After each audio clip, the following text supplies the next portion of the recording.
Every year when it gets closer to autumn, I always have certain books on my shelves that I still haven't read that are perfect for that time of year, like classic horror such as Dracula and Frankenstein.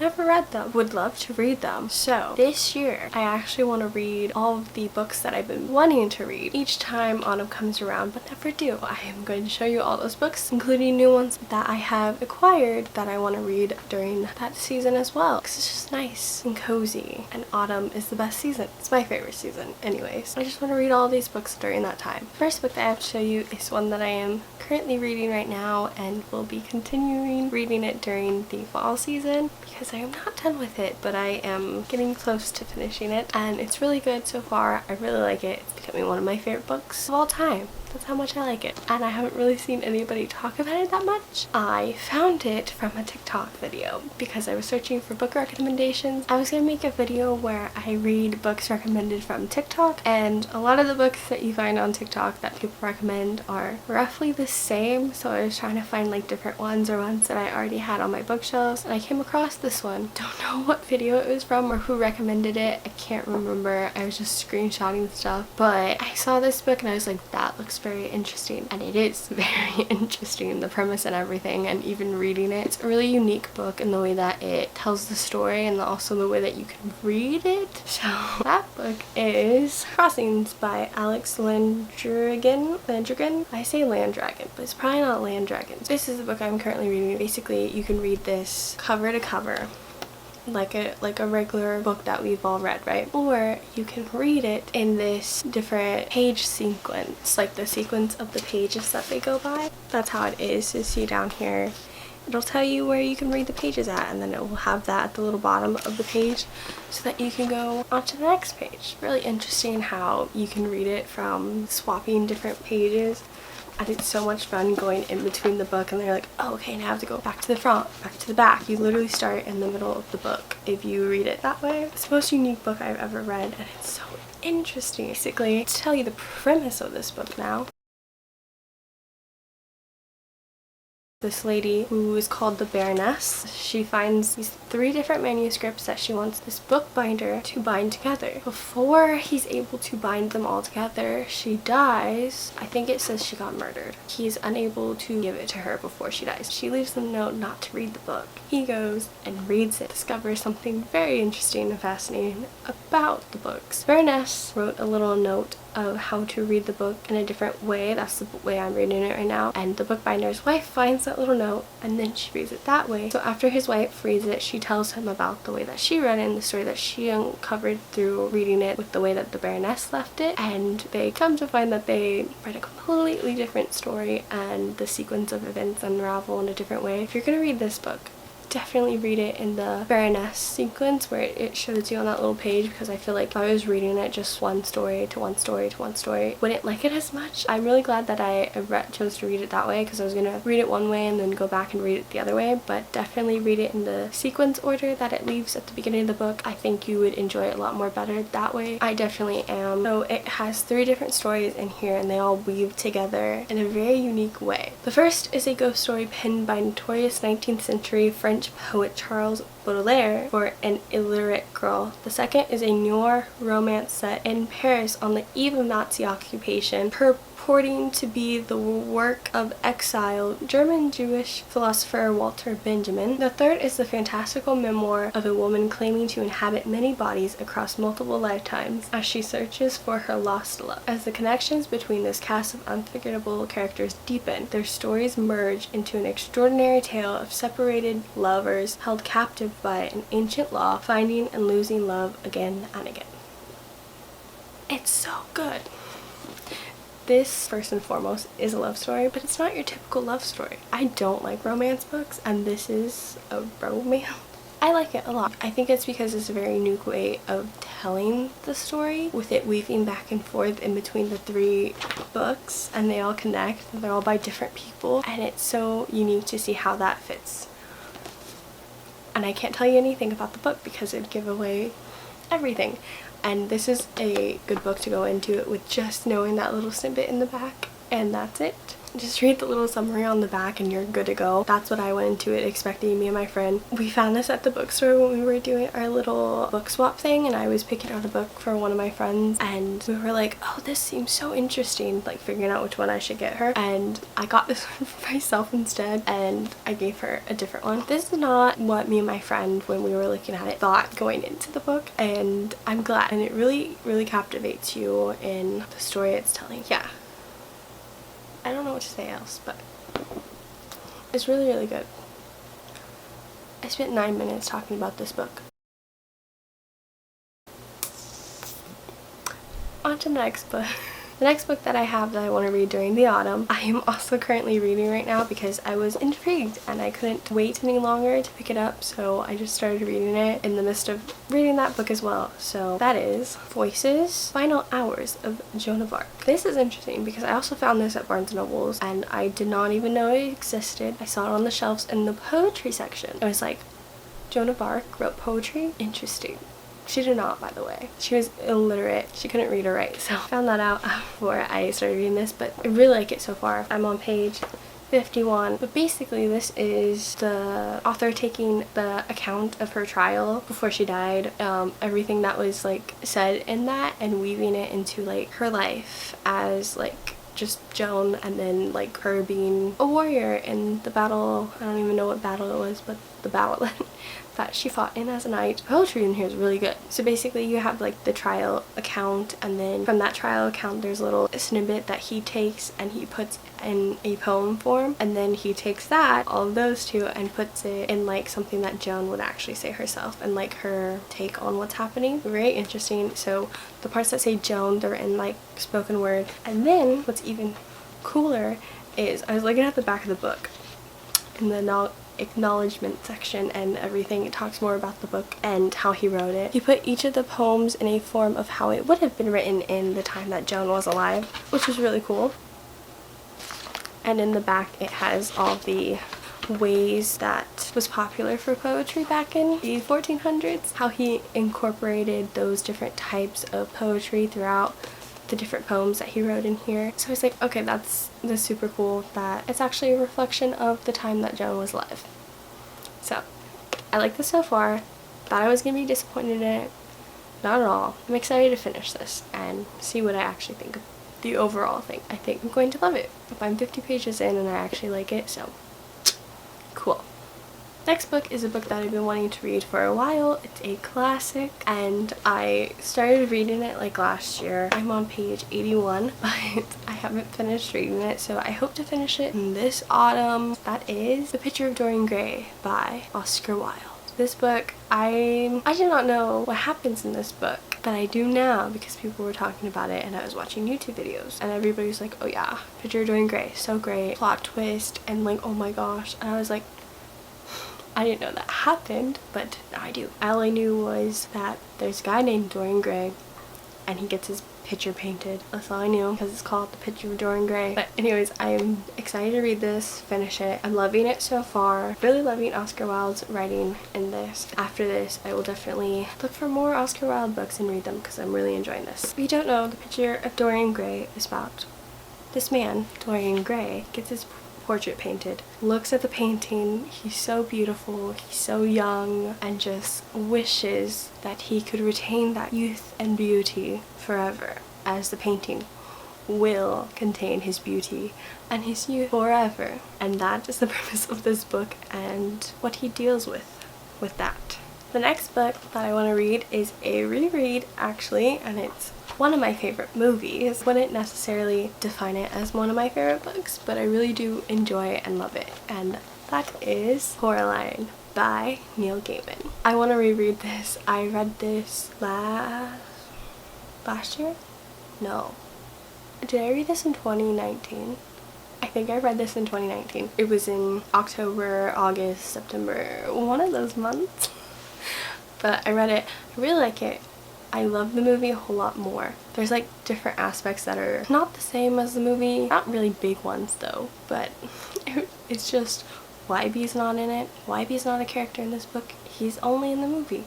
And then a big thing that they changed in the movie is the little me. Coraline's little her. little Coraline. Coraline doll. The Coraline doll does not exist in the books, only in the movie. I love the fact that she is just like a little her, but it's the spy of the other mother, so I don't know if that's a good thing to love, but she's so cute. And I have one from my grandma that she made me.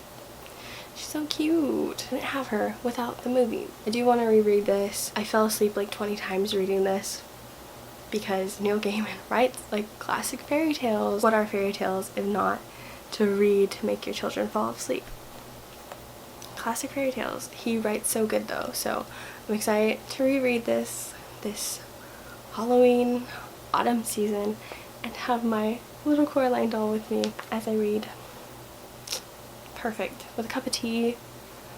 Oh, what more could you want? Coraline. This is about a little girl, she's probably like 12, and her parents move into this new house. It's called Pink Palace. One huge house with many different rooms that they walled off so that other people can live in the other areas of the house. So they are living in the main house, her and her parents, and she, being bored and an only child, while her workaholic parents are working and not paying any mind to her, she runs around the house. She finds this hidden door in the wall. Coraline, curious and bored as she is, goes through it and sees that she has another mother and another father.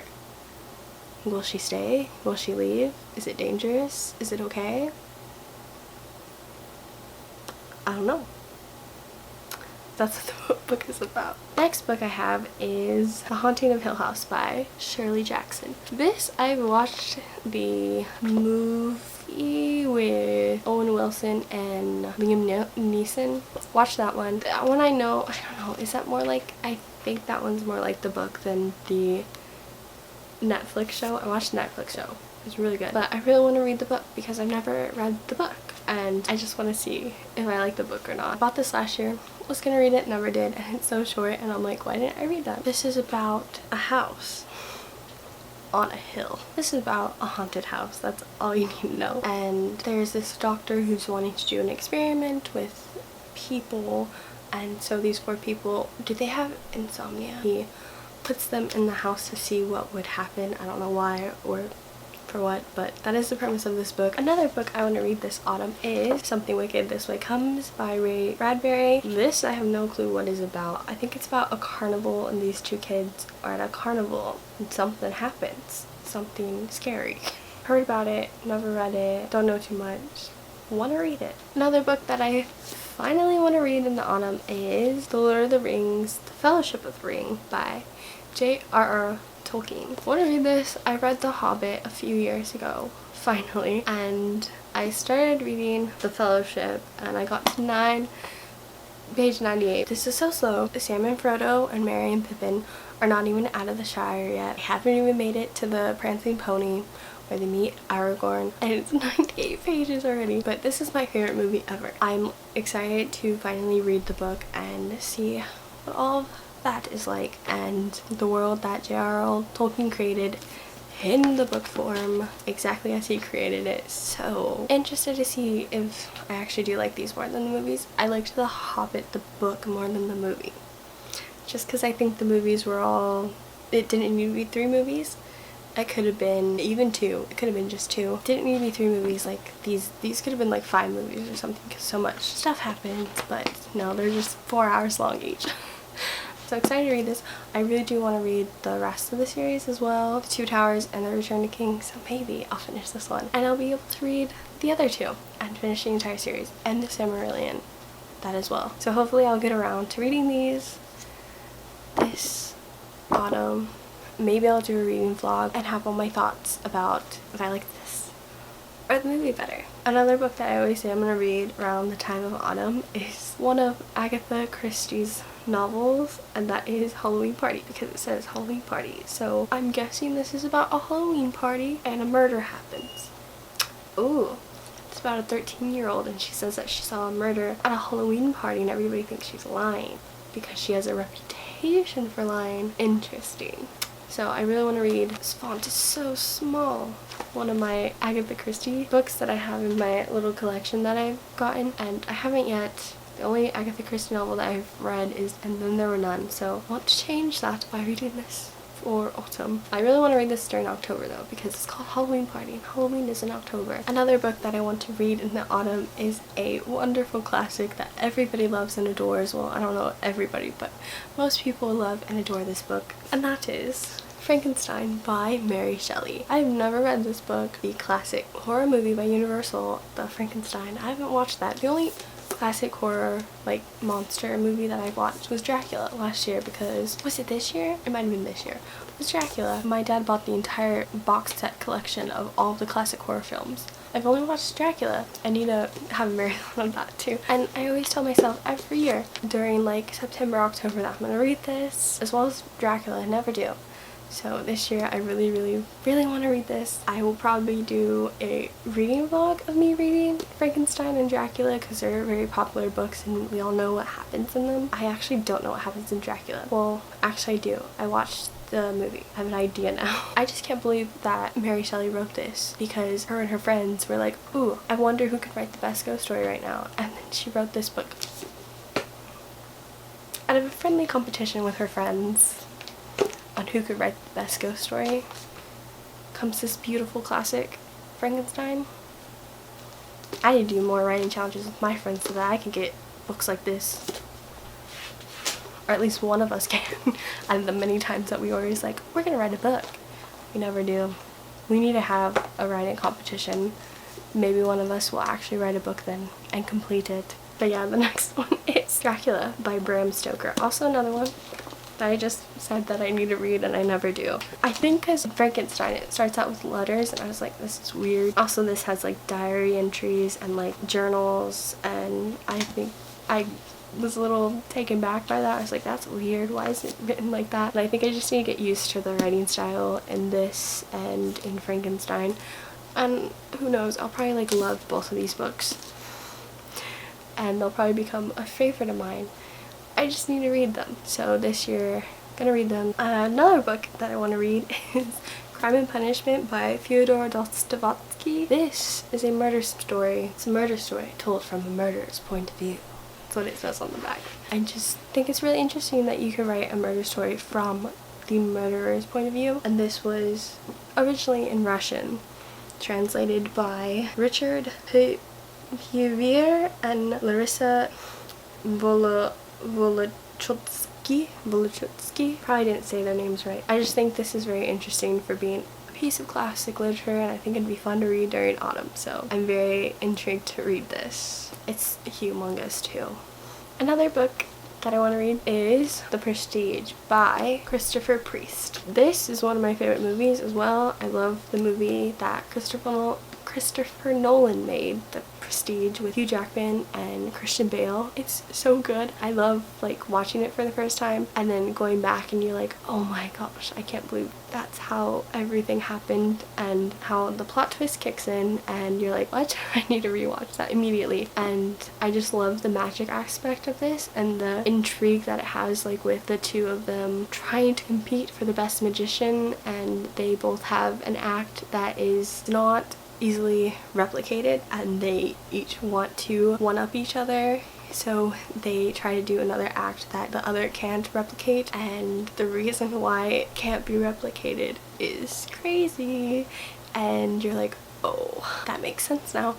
Yeah, but I really like the story of it. It's really interesting, and I did not know it was a book, so I found out it's a book and I'm like, I have to read how the book is, and I started reading it 2 years ago. Got to page 59, and the way that this starts out is there's the relatives of the two main characters, the two main guys that are the magicians, and they find each other, and there's like a diary kept, I don't know, I think it's between both magicians have a diary and they pass it on down through generations, and the two living people that are still alive, that are their ancestors, like their great grandchildren, whatever, find that the other is alive, and so they want to meet each other to tell their side of the story of each of the magicians. So I thought that was interesting how it does it that way in the book instead of just telling the story of the magicians through their eyes, but it goes back between the two grandchildren or whatever, and then it goes into the journal entries that each magician had. So I am excited to finish reading this and see if I like the book more than the movies. If you didn't know that The Prestige was also a book, it is. I don't think a lot of people know that. I certainly did not. Okay, and the last book that I have that I want to read this autumn is not just a single book. It has a bunch of short stories in it. That is my collection of classic tales of horror. It has a ton of classic horror short stories in here and everything. I haven't read a single one in here. Wow, look at that gold light on my face. Anyways, I have not read a single short story in here, and I really want to, just to sit down and read these in the fall and devour some classic horror. And what's the oldest one in here? The oldest story in here is from, where'd it go? It's from 1819, called The Vampire by John William Polidori. That is the oldest one in here. I kind of want to read them from like oldest to newest in here. So that 1819, that is 200 years ago. That's how old that story is. It's 204 years old. I want to go through here and read all the little horror stories that are in here. I haven't read one, and I've had this since like 2014 probably. You can tell I really don't read in the fall. Hoping to change that. Those are all the books that I hope I read during this autumn, and it's 3 months, within the span of 3 months. Once November is over and December has begun, I will have a reading wrap up of all the books that I've read in autumn.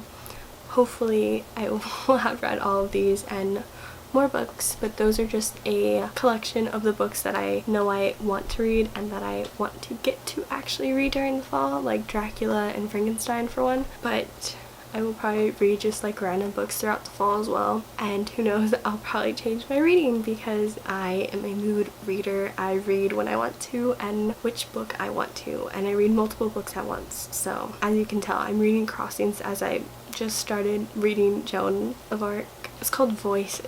Also, recommend some other books that you like reading in the fall, or that would be a great book to read in the fall, like other classic like horror or like any horror. Like I love horror and psychological thriller. If you have any books that are psychological thrillers, like The Silent Patient, loved that book. If you have any books like that, I'd love to read them because I don't know that many. Love to read them, love to hear your recommendations, and yeah, that is it. Thank you all so much for watching, and I will see you all in a new video soon. Bye! I was gonna say, and that is Mary Shelley by Frankenstein. Should I be explaining what these books are about? Probably. Do I not really know what books are about?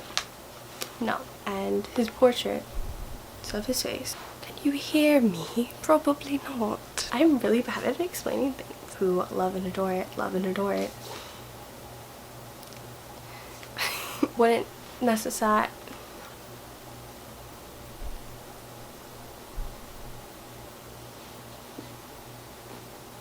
Oh, it's recording. Oliver, why? Yeah. Oscar. Did I say Oliver Wilde? No. Oscar Wilde.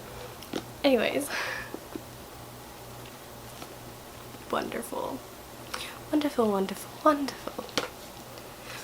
Alright. No, not the British accent. Alright. Just throwing the book at me. It's what? Ran out of words. It's written like a slam poem, so like you read it out loud. Like, oh no, not a slam poem, spoken word. Many. I can't read. That is what the book contains. Heard little to nothing about this. Looks interesting. Let's read it. Come on, focus. Probably. Probably not. Who knows? I'm so bad at explaining things.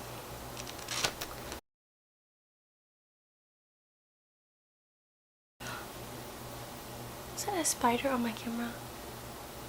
There's a spider on my camera. Fun. Every year when it gets closer to fall time, there goes the spider. There's the spider just crawling. Ugh. Hello.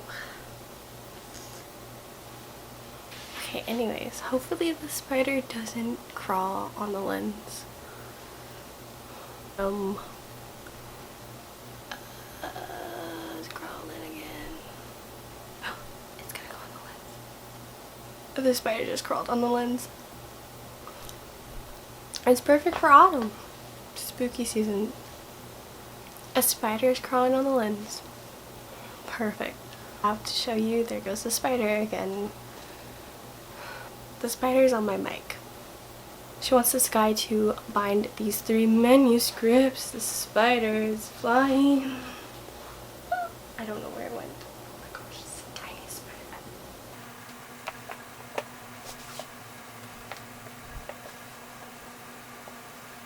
Okay, hopefully that spider doesn't crawl on me later on the ground or something. Literally just flung itself.